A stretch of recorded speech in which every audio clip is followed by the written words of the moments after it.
Hello again, fourth graders, and welcome to our session 18 of Unit 3 for our Writers Workshop, Bringing History to Life.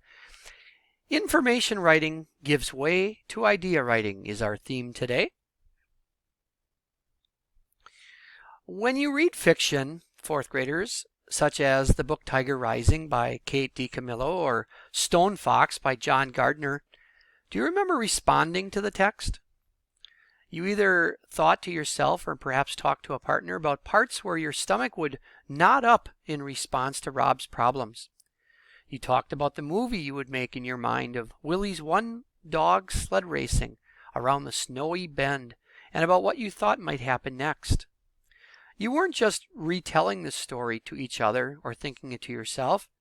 You were actually growing idea upon idea. Reading history isn't all that different from reading fiction. When we read Paul Revere, we could picture him riding furiously through the night, hooves clomping on the ground, quick glances left and right, heart pumping, and the furious whisper of the redcoats are coming. As we picture, we wonder, what will happen next? Will people take his warning seriously? We also make personal connections when reading history. When we read about the Boston Tea Party, we can think about the Boston Harbor, if we've ever visited it, and ask ourselves if the Tea Party took place in the same place you can get chocolate chip ice cream, by the sea. When we read about taxation of the colonies, we can think about taxes that our families have to pay. You see, when we read history, we have idea upon idea. History reminds us of our own world and life. When you've been researching for your books, you haven't just been looking at history as a pile-up of facts or a chronicle of long-ago events. Some of you watched your own mental movies and made your own connections as you researched. You've also had questions and thoughts about how times then and times now are the same or different. All these ideas that readers have while researching history are valuable food for writing. History writers don't just research, rearrange, and record information about the past. History writers write and develop their own ideas about the information that they find as they research. Readers don't just want to know all the information that writers like you have found. They want to know what you think about that information. Readers want to read you. They want to read your response to the information. So before you finish your books, before we finish this unit, you'll want to add a chapter or two in which you tell readers your ideas about your topic. And that is where we are leading starting today. Many of you have zillions of ideas whenever you read anything about your topic. But here's the problem. Many of your ideas vanish before you have a chance to write a chapter about them. You might think about them and then they disappear, huh? How can you go about it then? Well, you need to read as a writer. This means that when reading about your topic, you need to be ready to record not just the facts in the article, but also your ideas. Rereading texts also help you to develop the ideas you may have had when you initially read, or it may develop new ideas. Here's an example of the Revolutionary War by Josh Gregory. In 1774, Parliament began passing a series of laws that became known as the Intolerable Acts. Ooh, they must have been really awful to be called intolerable, because that word means people couldn't stand them. These acts were designed to punish Massachusetts for destroying millions of dollars worth of property. Oh, one act. Laws to punish the entire state? Well, that seems strict.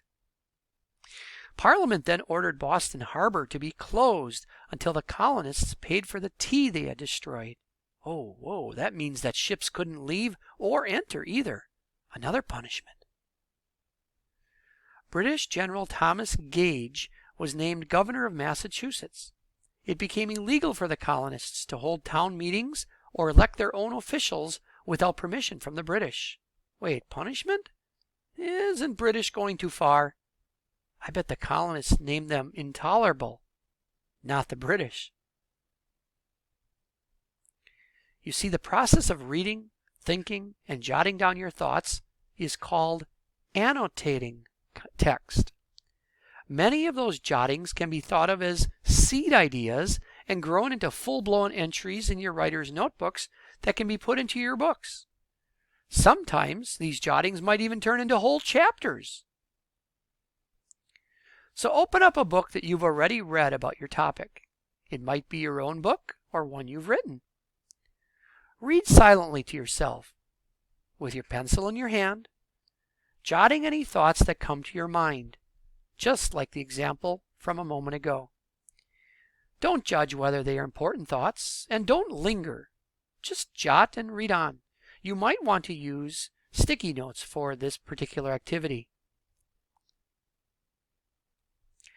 History is about secret meetings and people risking everything for fairness, as they see it. It's about newspapers fanning the flames of resentment or of hope. History is about people and what they decide to do when trouble strikes, how they band together or how they turn on one another.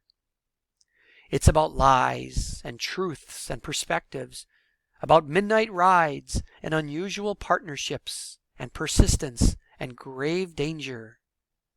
History is high drama.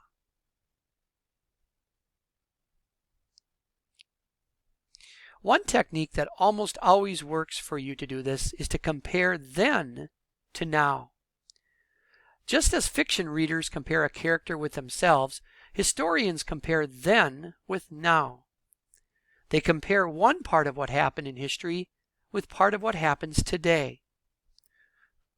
For example, the fight for freedom in the colonies is like the fight for freedom that is happening in many Middle Eastern countries today. The way Paul Revere had to ride through the night to deliver an important message to his friends reminds me of the instant messaging that we do today. Research materials and information books are full of examples of people who have asked, how does this or that detail about life in the past connect with a similar aspect of life today? You see, when you do this, you'll find that things are similar and some are different. This is the idea of comparing and contrasting. You'll annotate the text and select a few annotations that are especially provocative, things to think about, and jot entries about those. The entries you write today may provide you with the material you need for your last chapter or two. So reread all the ideas you've grown today and think about one that might lead you and your partner, if you have someone at home working with you, into a real conversation. Share your ideas. Talk over your ideas. Don't just tell each other the ideas. And here is your assignment for today, fourth graders. Write another chapter. The writing should be an idea you have, or several related ideas.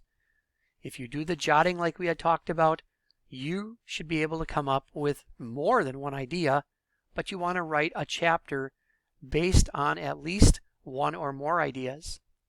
Some tips to help you with tonight's writing. Make your writing feel like a conversation. Clean up, clarify your thoughts for your audience so they don't get confused about your writing and ideas. I'm sending you off at this time to write another chapter. Make sure that you include your ideas, your thoughts, and really give this some extra time to think about. Good luck, readers, writers, fourth graders, and get started.